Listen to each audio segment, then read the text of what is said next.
In the morning. I have informed Lady Isabella of the news.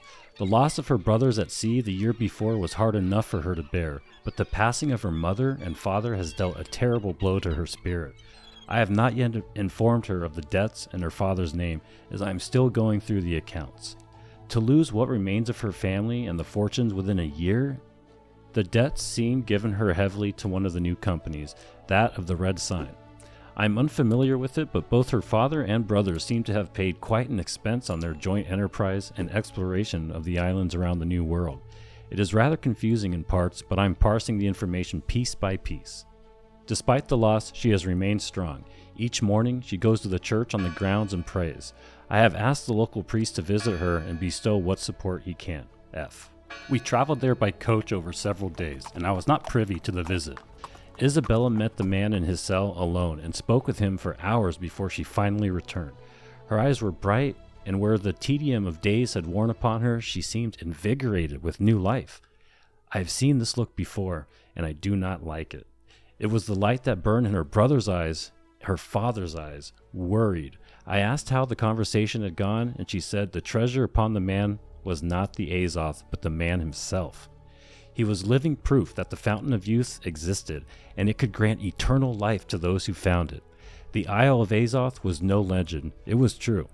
I asked her what could be gained from such knowledge, and she laughed lightly and replied, because he says he can take us there. F. Isabella claimed the isle the prisoner had spoke of was called Vitae Aeternum. Whether this was the prisoner's name or the translation bestowed upon his mad ramblings, I'm uncertain, but the name has stuck, much like the prisoner's offer, I fear. Isabella has taken his knowledge as if it has lit a fire in her, and it has given her a frightening sense of purpose. I urge her to rest, cautiously, but she will not hear of it. The mere hint of the Fountain of Youth's presence has moved her to action. The Crown was not so understanding, and Isabella had the misfortune to speak of the source of the fountain. They had been willing to back her request to see the heretical prisoner, but a Fountain of Youth returned a different, more scornful answer. It turned out that she might have tried a different tactic, had she thought of it, but as it happened, her father's debts caused an unexpected result. F. Had Isabella chosen to mention Azoth more in her conversations with the Crown, I suspect the expedition may have turned out quite differently, and she may not have been our captain at all. As it turns out, the royal family were not the only ones interested in the Azoth. The properties of the substance had already sparked rumors throughout the nations, amongst alchemists, and even companies were formed as to how the substance could be replicated or found. Even if those who heard did not believe the heretic's tale fully, or even knew of him, the weight of nations putting backing behind such expeditions was enough to scare others into not being left behind. And it seemed the companies might be moving faster than the Crown. One, in fact, had already been partnered with Isabella's family, if the legends were to be believed, and her father owed them a sizable debt indeed. F. The Heretic. It still is a question to me how the companies organized so quickly. The New World was surely one such inspiration, but to those who had landed on the new continent, no source of this Azoth had yet been found. The only proof lay with a madman and his preaching. Even though the church had locked him away, I fear that in doing so, it simply gave more credence to his claims. The men seemed unconvinced of the truth of this, but they accepted it. They returned to Isabella many times over the coming months, pressing her for details. I thought that perhaps she would want them kept from the grounds, but over time I realized she was allowing the visits for the sake of negotiation. He used to be a priest, Father Dante told me, as if it was obvious, and he speaks blasphemy. He claims we worship the wrong power, that the divine rests within the earth, and that God is false. I told him surely such a man would have been executed long ago, and Father Dante shook his head and whispered conspiratorially, "Word is, they have tried, and it does not take." I think he sought to make a joke at my expense, but the poor nature of the jest simply proved him a fool, not I. I examined the contract Isabella had signed and found the imprint of their seal to be rather unusual. As expected, it was embedded in red wax, but I felt that the symbol almost expressed the color of crimson in its strange geometry.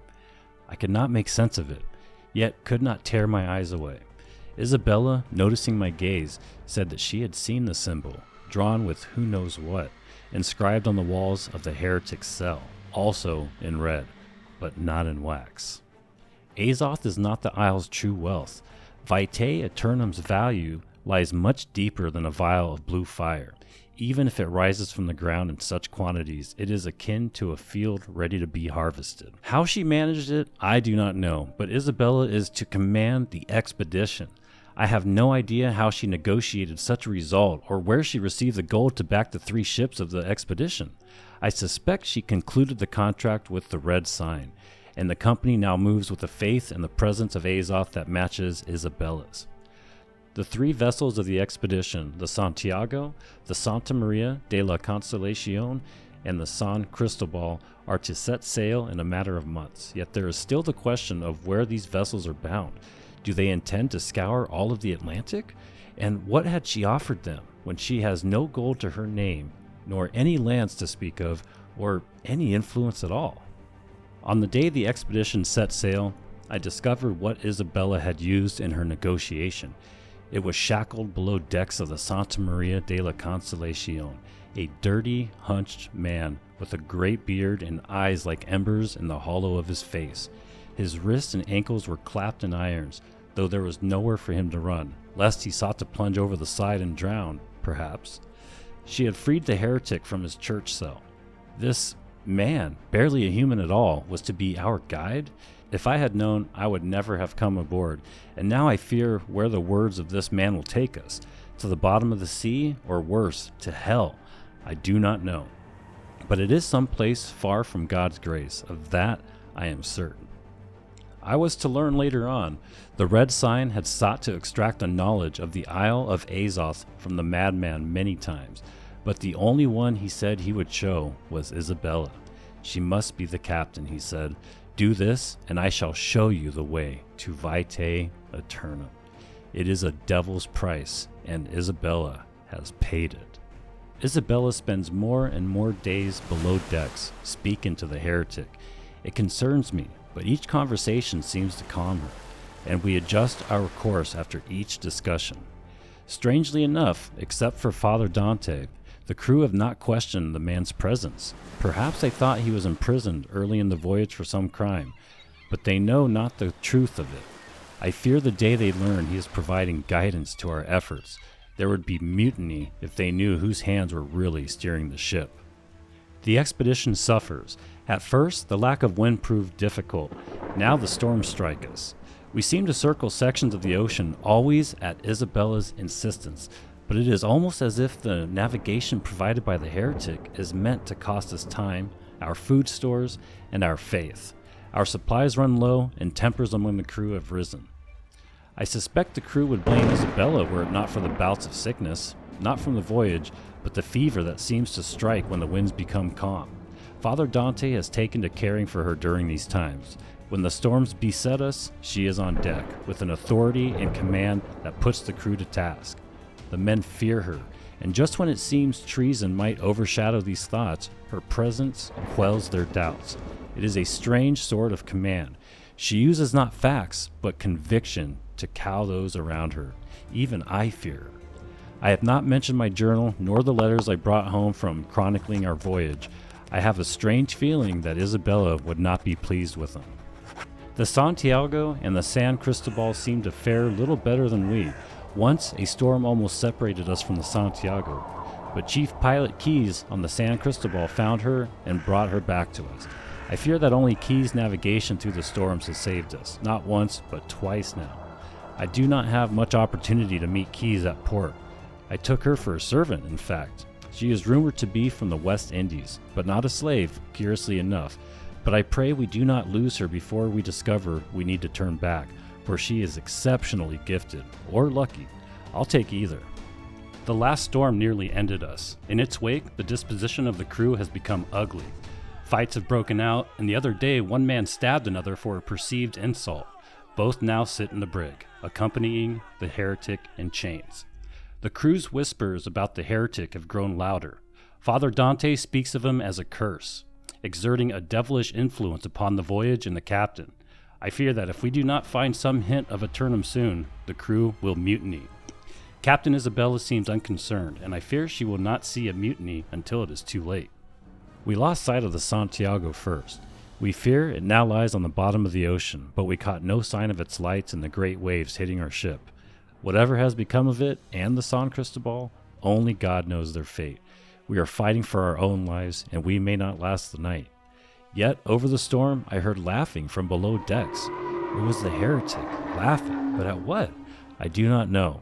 He has led Isabella to this hell, and we were fools enough to join them. We are alive. Much of the crew is missing, but Captain Isabella is undeterred. She has been scouring the shores looking for supplies and organizing the men. Our ship lies upon the rocks. It is almost as if the rocks themselves rose from below, splintering the ship's hull so that it became a crown. I believe we are stranded here, for I see no means by which the ship could be repaired. This thought chills me, but Isabella does not seem concerned. And I see we are not the only ships to run aground upon this isle. Its beaches are covered with the wrecks of previous ships, some familiar, some that seem much older indeed. I asked her if we should begin searching for the crews of the Santiago and San Cristobal, but Isabella did not seem to hear me, insisting that we must explore the isle and learn more of our surroundings, and that we must focus on helping ourselves. The Heretic survived.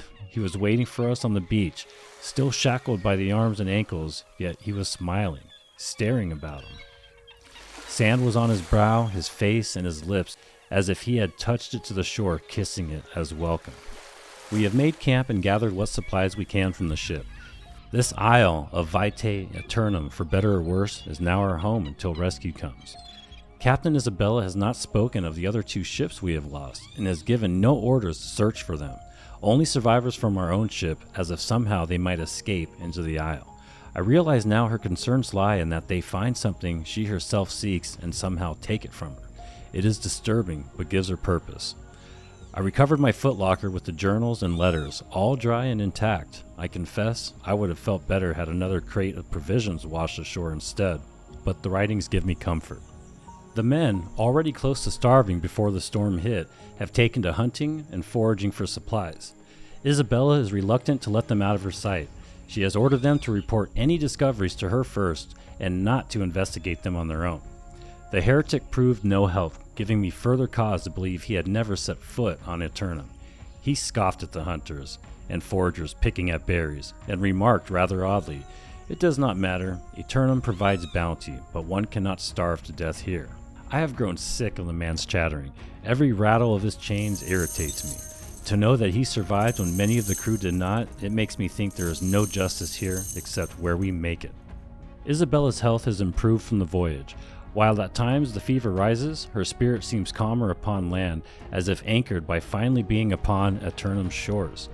The determination she showed at the darkest parts of the voyage is still with her, but there is a crueler edge to it. It worries me, for when the crew returned from hunting and scouting the isle, she asked them many questions as if searching them for a trace of a lie. I have taken to hiding my journal pages. I now know for certain Isabella would not take kindly to reading them, and their existence would not paint the journey and its goals in a favorable light. Although I could burn the records, my hand hesitates. I have recorded all I have seen truly, and I fear if it were destroyed, Captain Isabella's expedition would be hers to recount alone, and it would be far from the truth.